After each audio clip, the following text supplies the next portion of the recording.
You're learning programming, but you feel like you're not being logical. Most of the time, you can't solve a problem on your own. You feel that you're a slow-headed person. You can't get yourself to understand the abstract term. You feel like you need illustrations and detailed explanation on almost everything. What should you do? Should you quit programming? This is the classic imposter syndrome.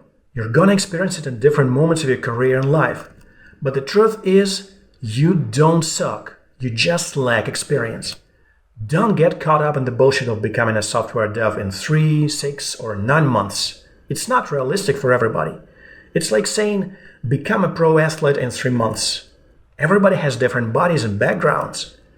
Try to Google everything that you don't understand and keep going until you understand it. Sometimes we lack the basics. That's why we need to go deep to understand certain topics more than others. You can use ChatGPT, ask on Stack Overflow or on Reddit.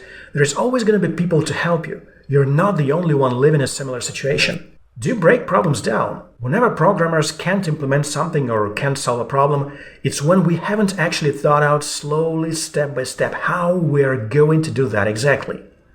Programming can be a slow process.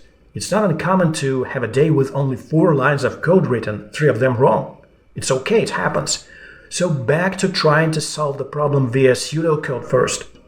Start with something extremely easy, even something like centering a div square if needed. Can you solve that in pseudocode? Then try to write actual code by following your pseudocode. What you'll often find is you'll have holes in your logic. A more general advice is to search for trainee programs in your area and online once you understand the logic of coding and basis for some language, so you don't get lost in the program, or even before that if you think you can handle it.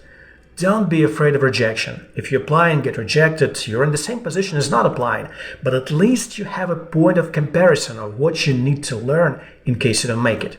Look for the trainee programs that are free or where companies pay you for doing it. There are many multinationals doing that all the time around the world. Apply even if you don't know the technology, because that is the point of being a trainee. It's a great way to start gaining experience and money, and if you have good performance, you can get hired. Just don't forget that searching for jobs or trainee programs is another skill to develop as a software developer. If you get good at looking for opportunities constantly, it really has more leverage than being an amazing developer early in your career. And for people that are in the point between a trainee and a junior, always apply to trainee programs and jobs, make projects to earn that confidence, because to be confident you need to have proof of what you're capable of. Learn to make an amazing CV and portfolio, and learn to sell what value you can provide as a developer in person. Hope this helps.